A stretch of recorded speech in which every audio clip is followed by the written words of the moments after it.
Last Tuesday we started our discussion on modesty, and we gave you a definition of modesty. Modesty is first a heart attitude, and second an expression of that attitude and demeanor. That is your facial expression, deportment, how you act, and your clothing. We looked at 1 Timothy 2:9. Likewise, I want women to adorn themselves with proper clothing, modestly and discreetly, by means of good works, as is proper for women making a claim to godliness. Then we looked at the key terms in the King James: modest, shamefacedness, and sobriety. Modesty is what is appropriate, proper, well-arranged, or put in order.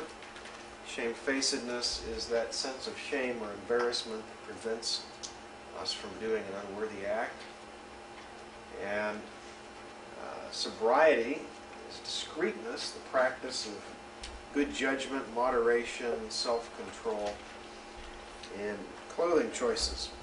And so we concluded that modest dress is the application of an appropriate sense of shame as one of the considerations that governs our choices of clothing. And then we asked, where did that sense of shame come from? And we looked at man's condition before the fall, naked and unashamed. And then when Adam and Eve sinned, their eyes were opened, they became aware of their nakedness, and as a result sensed shame about their nakedness. They did their best to fix it, and their best was basically a pair of fig leaf shorts, the Hebrew word hagarot, meaning an apron, something that covers the waist area. Only God didn't consider their attempt adequate. Probably they didn't consider it adequate either, since Adam says, I was naked and I hid myself. So God comes and provides a remedy, and that is He makes them coats. And I think we can say that fallen man's instinctive sense of shame was validated by God's first action on behalf of mankind. So that's where the sense of shame came from. It wasn't there to begin with. It comes as a result of the fall. And then we asked the question, why is modesty morally necessary? And I suggested 3 reasons for why modesty is morally necessary or important. First of all, that women are attracted by men's physical appearance, and we see this in Scripture. Secondly, that those with unnatural desires, homosexual desires, may be attracted to the appearance of the same gender. And that men, the primary reason, are strongly attracted by women's physical appearance. And the Bible notes that this is true even for the most godly of men, Job, who made a covenant with his eyes not to think upon a man. And so we concluded that modesty, therefore, should be an especially governing check on godly women's clothing.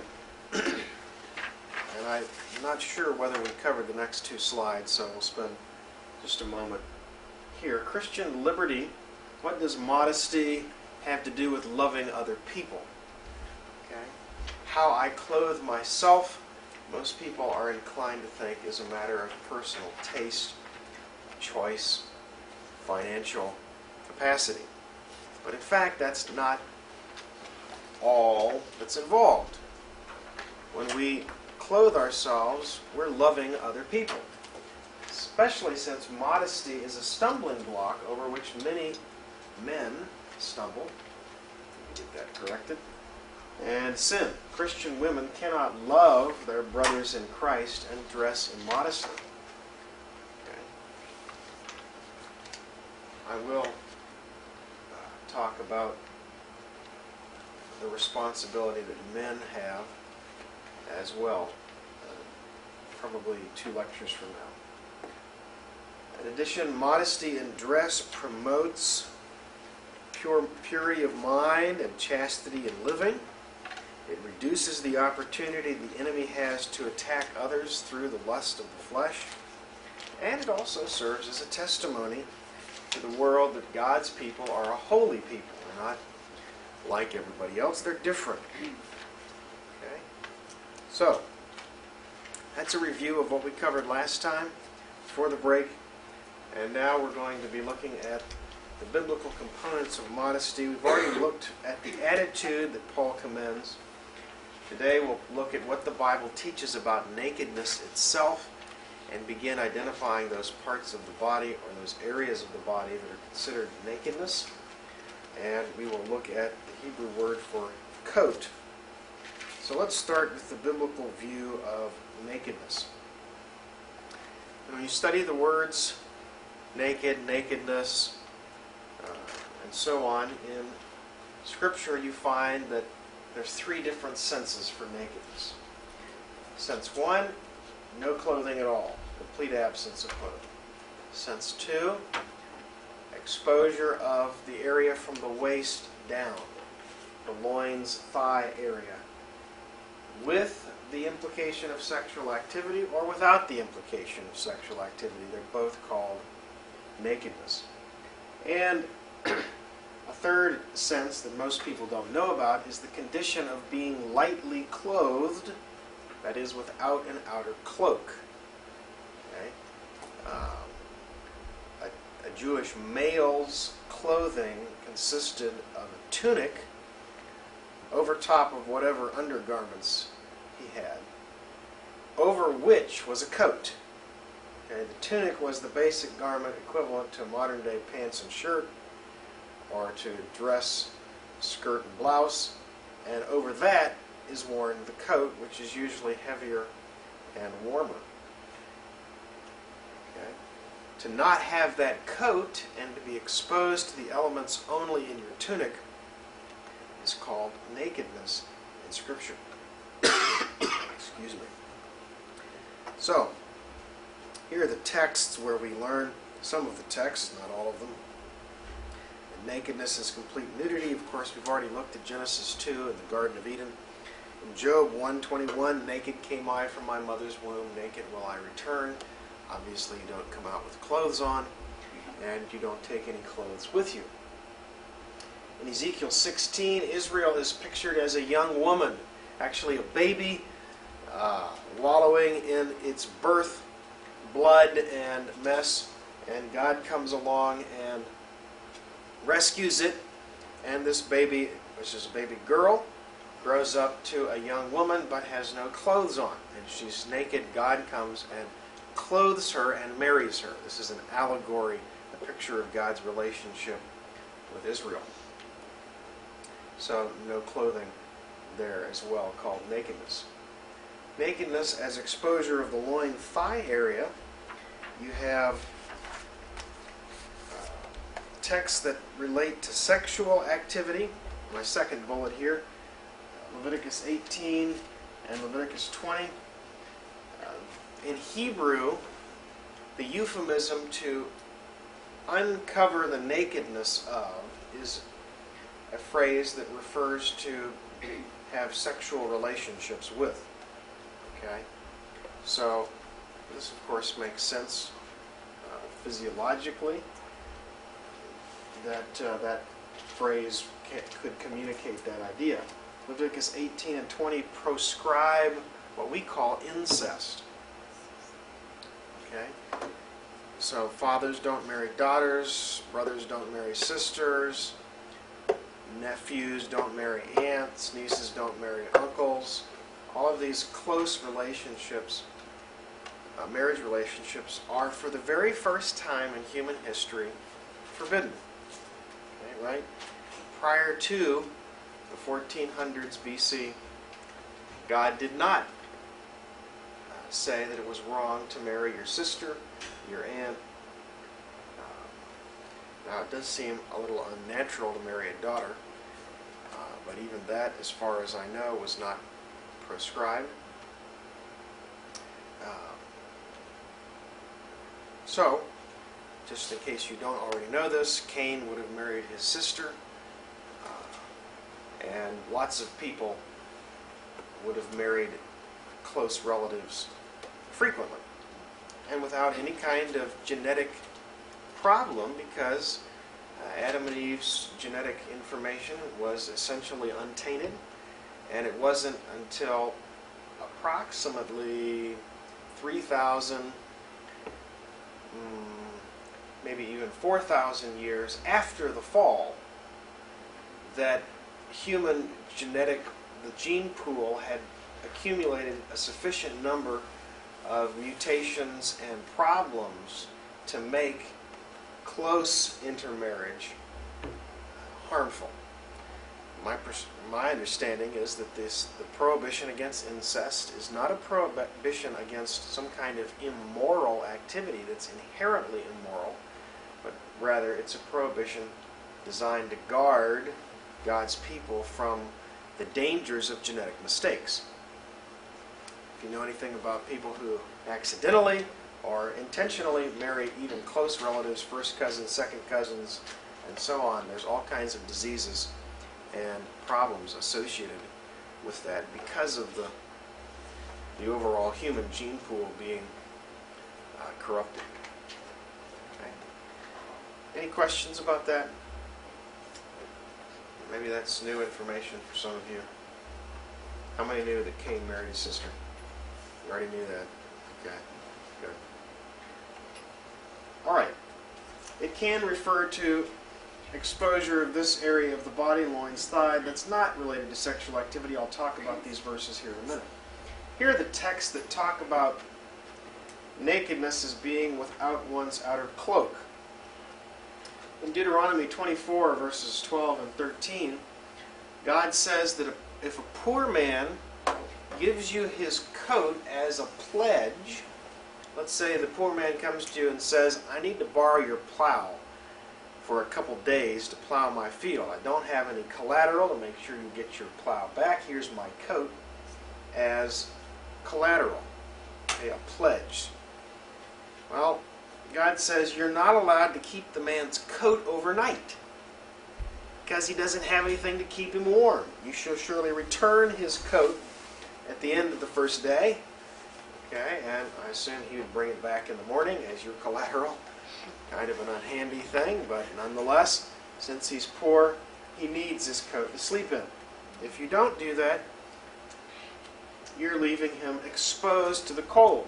Now, I think that is what's going on when Job is accused by his friends, quote unquote, Eliphaz, Bildad, and Zophar, in Job 22, of having taken pledges of your brothers without cause and stripped men naked.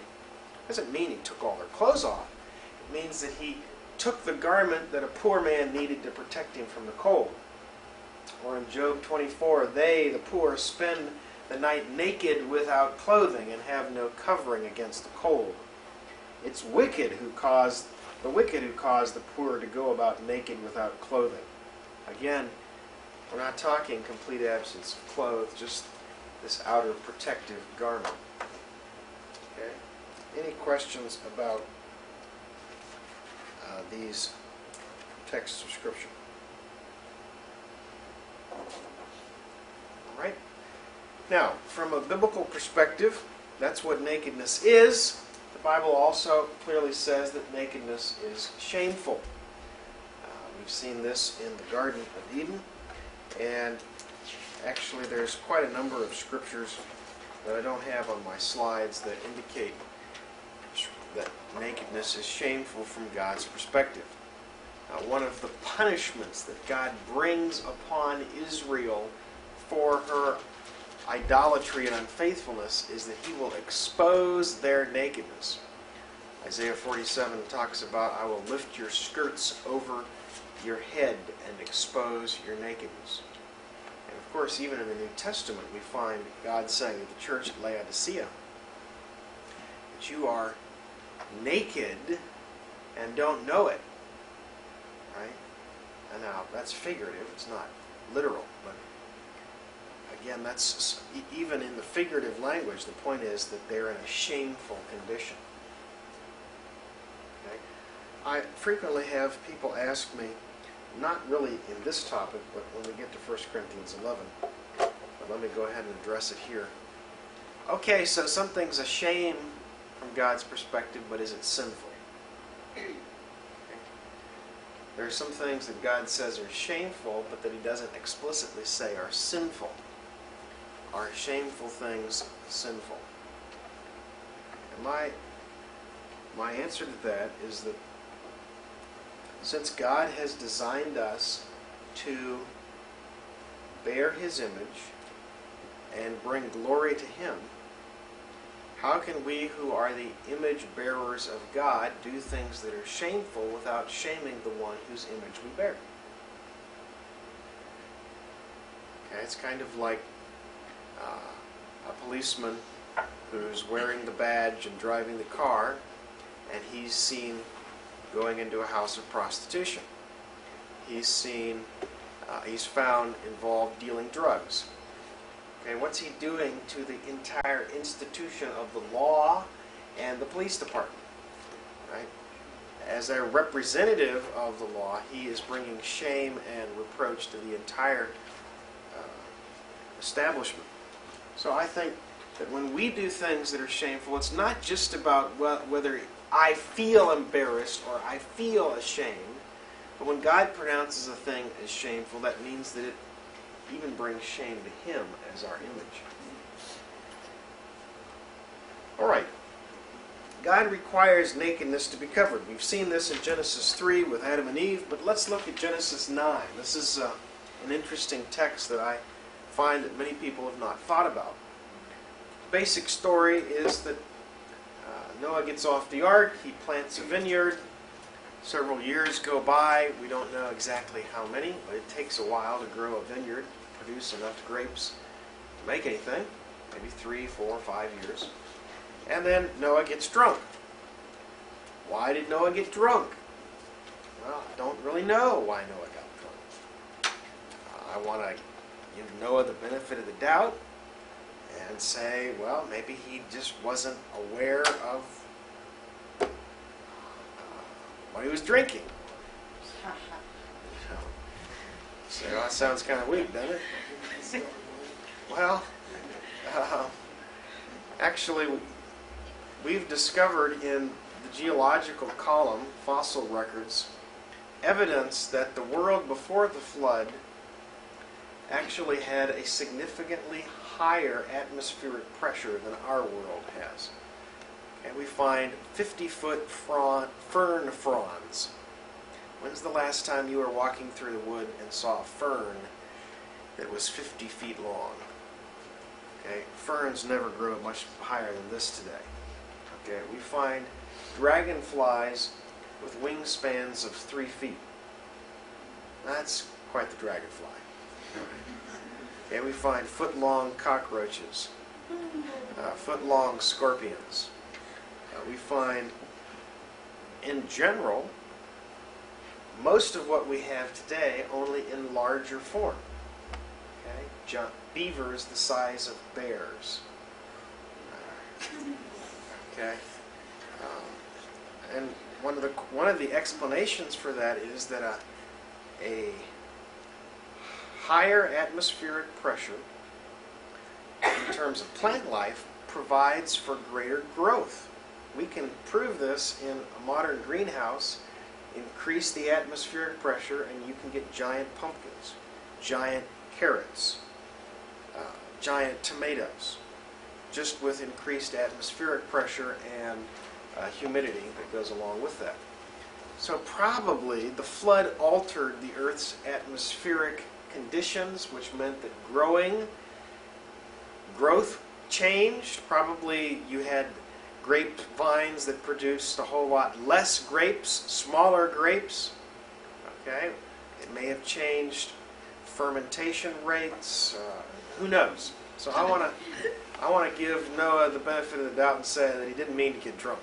But whatever the case is, he got drunk, and as is the case with people who are intoxicated, alcohol creates a sensation of being hot. Okay, and so they frequently take their clothes off, and Noah's in his tent. He's taken off his clothes. How much of his clothes he's taken off, we don't know. But we do know that Ham walks into the tent, sees his dad naked, walks back out, and tells his brothers, Shem and Japheth, that, hey, Dad's in there naked. Okay? Now, Shem and Japheth take some kind of a garment, blanket, something, drape it over their shoulders, okay, walk backwards into the tent, drop the clothing over Dad, and walk back out, okay, in order not to see his nakedness. Now, got to remember, Noah's 600 years old at this point. Shem and Japheth are in their 90s if they're not over 100. Okay, so we're not talking little kids. We're talking mature adults that have their own families, married, now having kids after the flood. They waited longer to have kids back then. Okay. But obviously Ham has children at this point. For all I know, this could have been 20, 40, 60 years after the flood. We don't really know how long after the flood this event took place. But what's interesting is that when Noah wakes up and finds out that Ham has seen him naked in his tent, what does he do? He curses who? He curses Ham? No, he doesn't curse Ham. Who does he curse? Canaan. That's right. How many have heard he cursed Ham? Right. So that's wrong. It's not what the Bible says. There's all kinds of garbage that goes along with the supposed curse of Ham. Like, for example, that people with dark skin color, people from Africa, are under the curse of Ham. Well, number one, there was no curse of Ham for them to be under. Okay? The only person who got cursed was Canaan. And who are the descendants of Canaan? The Hivites, the Girgashites, the Jebusites, and all the other ites that the Israelites killed whenever they came into Canaan. Right? The Canaanites populated Palestine. They didn't populate Africa. So you've run into the curse of Ham nonsense. Recognize it's pure, unadulterated balderdash. Just throw it away, okay? Nothing to it. Now, of course, we could ask the question, why does Noah curse Ham's son, Canaan? And we don't really know the answer to that. The best guess is that Noah perceived in Canaan some kind of perverse tendencies, which we in fact see played out in Canaan's descendants, where the Canaanites were known for their not only heterosexual promiscuity, but also homosexuality, bestiality, and other forms of sexual perversion. Okay? So Noah curses Canaan, and he blesses Shem and Japheth. I don't think we have to work real hard to infer from that God approved of Shem and Japheth's behavior and disapproved of Ham's behavior. Okay? Now, I don't think Ham did wrong by accidentally walking in on his dad. What he did wrong was how he responded to that situation. Okay? He did not honor his father. He did not cover the shame. His brothers understood that the proper way to honor the father was to cover the shame. Now, let me suggest for your consideration. This passage seems to indicate then that even intra-family and same-gender modesty is an issue from God's perspective. Okay? We grow up in cultures where, all the guys go swimming and they all take showers together. It wasn't really that long ago in rural America where all the guys went skinny dipping down at the swimming hole. This was standard accepted practice in rural America. Okay? But what I find this text suggesting is that for sons to see a father's nakedness is shameful and inappropriate, and that even inside of a family, men should maintain modesty. Now, I do recognize that this is an Old Testament narrative that describes an event. There's no command that's given here, so we don't want to mix up description and prescription. But as I point out on my slide, I think there's divine approval implied by the Noachian blessing and curse in this context. Okay. Any questions about what I'm saying here? If it's true that even within families modesty should be maintained, what does that imply about outside of families? Okay. Things like communal showers and other places where men are immodest in culturally acceptable ways, not for the purpose of immodesty often, but just because it's okay just to wear a pair of shorts, or so on. I think we've got a problem. Yes.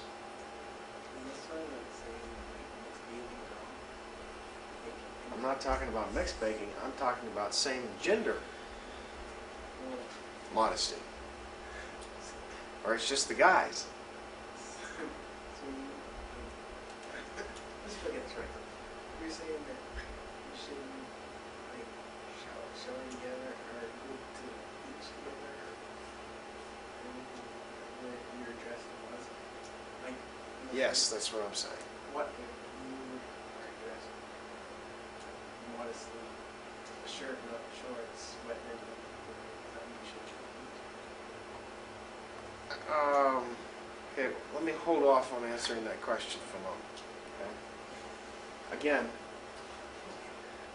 my point here is that apparently from God's perspective,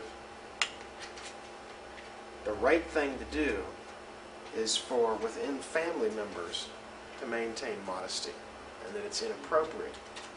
Now, from my perspective, if there's any place where modesty wouldn't be an issue, it's family. I mean, come on, your family. What's the big deal?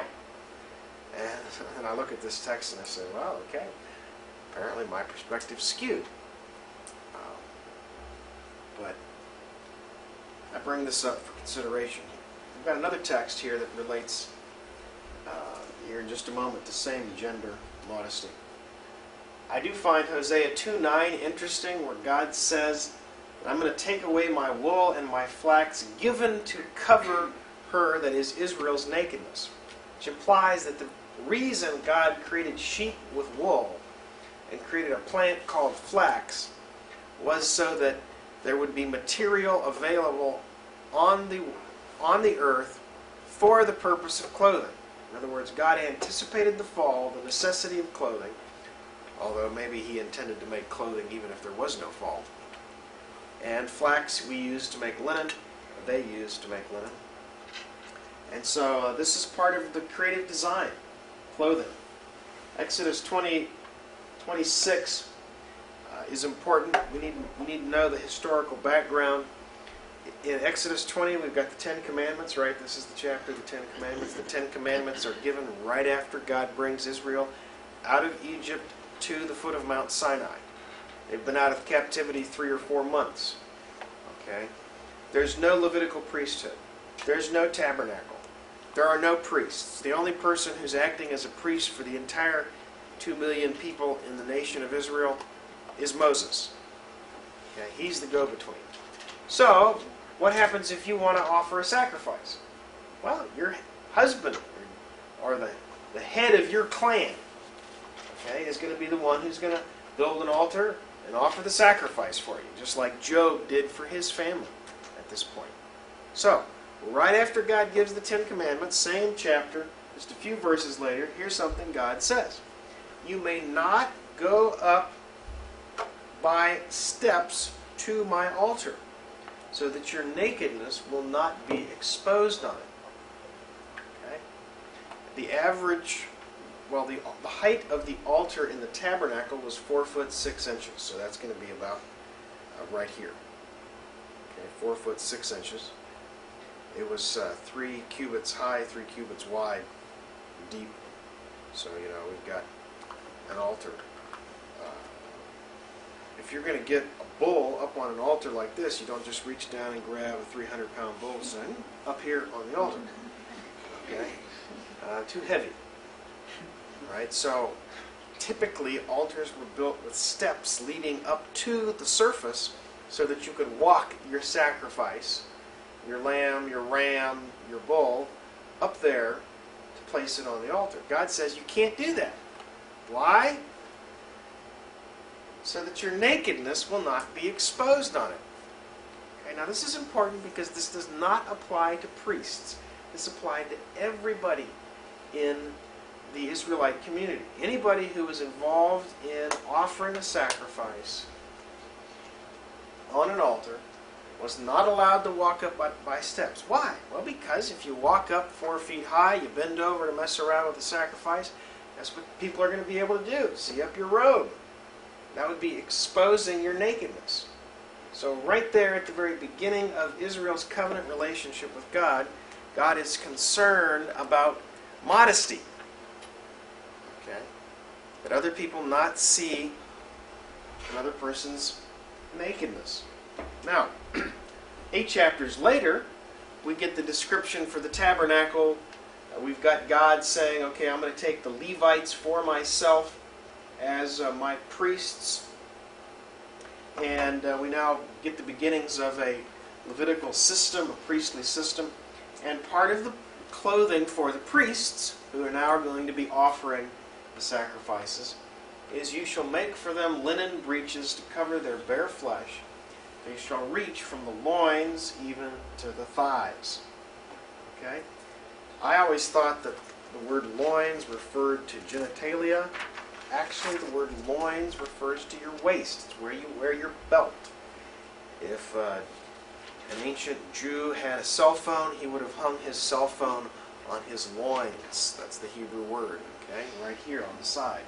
The thigh is the part of the leg from the hip socket to the knee joint.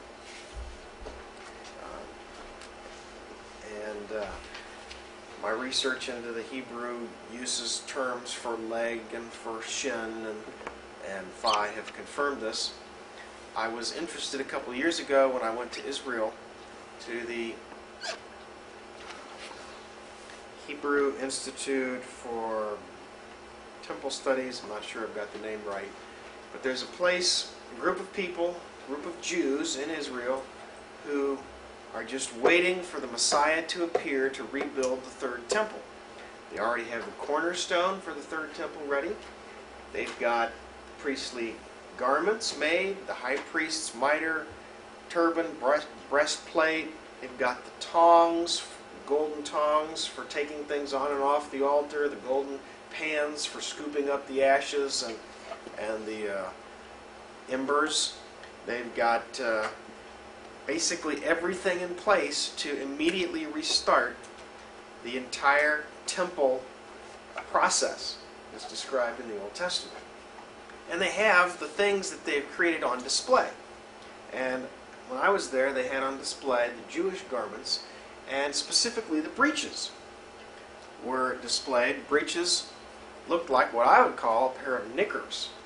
Okay? They have a drawstring around the waist like sweatpants, and then they came down to the knees. And I was fascinated to find out that the Jews' understanding of these breeches was exactly the same as mine, and I'd arrived at that conclusion prior to seeing their materials. So this is the general understanding, that these breeches would basically be a pair of pants that came down to the knee, that covered the loins, that's the waist area, and the thigh, that's the hip to the knee. Okay? Now, why does God say this? Well, I think it's probable that God was anticipating the Solomonic altar. The Tabernacle's altar was only 4'6". Solomon's altar was 15 feet high. Okay? 10 cubits high, about 15, and 20 cubits square. Right. Now, 20 cubits is 18 inches a cubit. Then you're looking at maybe close to 30 feet square. And that is a massive altar. That's going to be probably bigger than this whole room. Solomon's altar. Okay. If it's 15 feet high, obviously you have to get up to it by steps. Somebody's up there 15 feet, anybody below them is going to be able to see right up their road. So again, God's concern for modesty implied here in this instruction for breeches. Now I put these two together and infer that God recognized the possibility that other priests, perhaps even the men bringing the offerings, would be able to see up the tunic of a priest when he was going up to an altar and working around the altar. God was protecting the nakedness of his priest and any people, if you include Exodus 20, from being exposed to other people by having them wear linen breeches. In order that their nakedness to be effectively covered, the garment must have reached down to their knees. Now, it should be noted that breeches were not intended to be a minimum garment. Nobody just ever wore breeches in a shirt. Okay?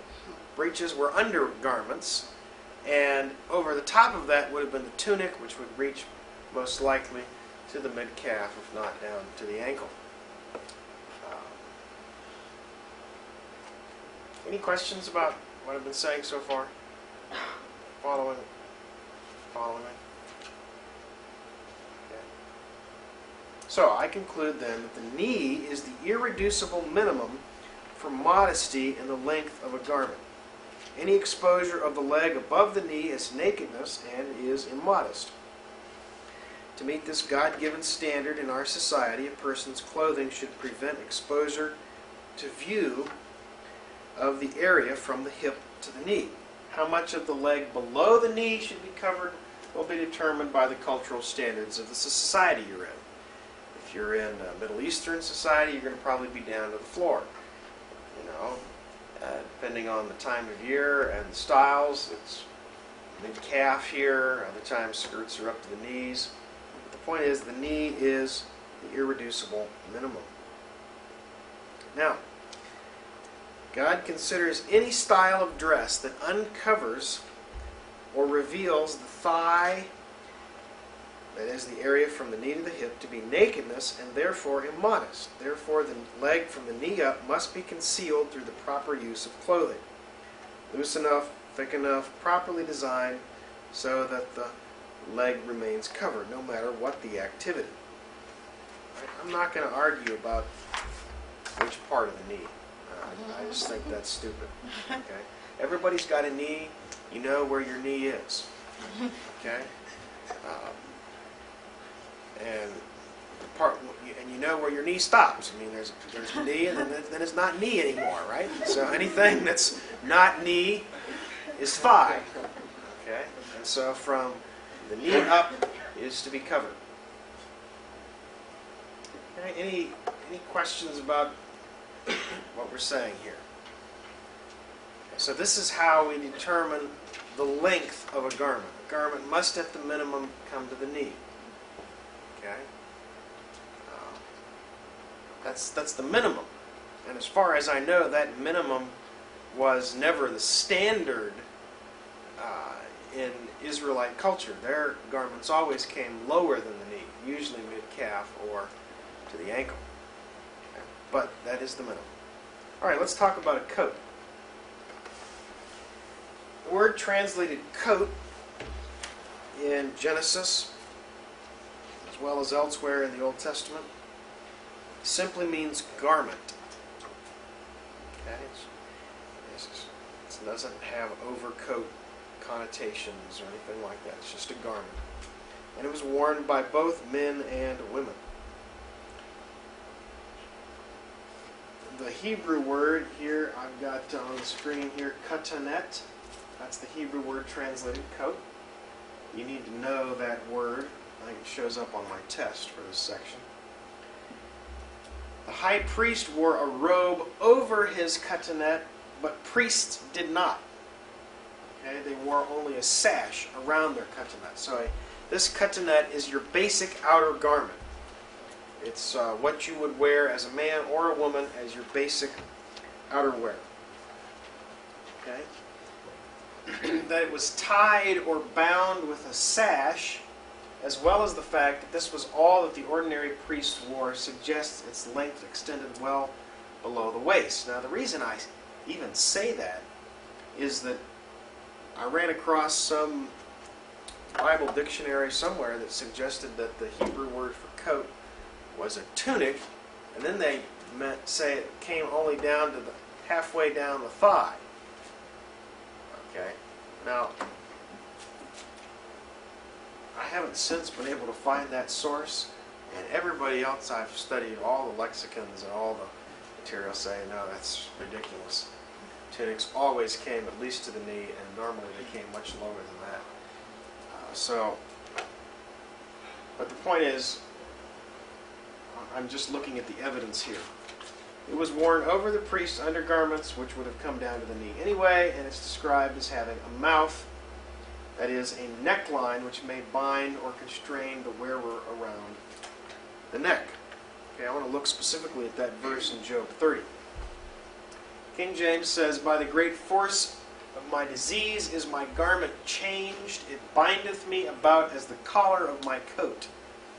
The New American Standard, "By a great force my garment is distorted. It binds me about as the collar of my coat." Okay, the word coat is a katanet. Job had a katanet, and it had a collar. Okay. Now, when I think of collar, I think of something like this, a raised piece of material that goes around the neck. All right, but the Hebrew word is just the word mouth. It binds me about my throat like the mouth of my coat. And so we're not talking a raised collar, we're talking just an opening in the material that the head fits through, okay, that goes around your neck. Apparently, this opening was sufficiently close to his neck that because of his disease, whether he had an enlargement of his glands and his neck had swollen, or I don't know what Job's problem was, but it was close enough to his neck that he felt like he was being strangled. Okay, some guys feel that way whenever they put on a tie. Okay. So, this coat would have had a neckline and covered the torso. Okay, the word torso, some of you asked what that means, is the upper body. If you stick out your arms and cut them off, whatever's left from the neck down to the waist is considered the torso. Okay, arms aren't part of the torso. All right. So they would have covered basically from the waist to the neck. Although we can't know whether the neckline of Job's coat was exactly the same as the neckline of the coat that God made for Adam and Eve, it's reasonable to assume that Adam and Eve's garments had necklines of some sort for these reasons. Every biblical example of a coat implies that it's a garment that hangs from the shoulders, all right? And since exposure of the upper body is called nakedness as well, the garments would have covered this upper part of the body. Okay? Now, we're going to stop right there and pick up from there next time. If you have questions as I lecture and you don't get a chance to ask them, I have created a discussion forum on the portal for this topic, modesty. Feel free to post questions through the portal.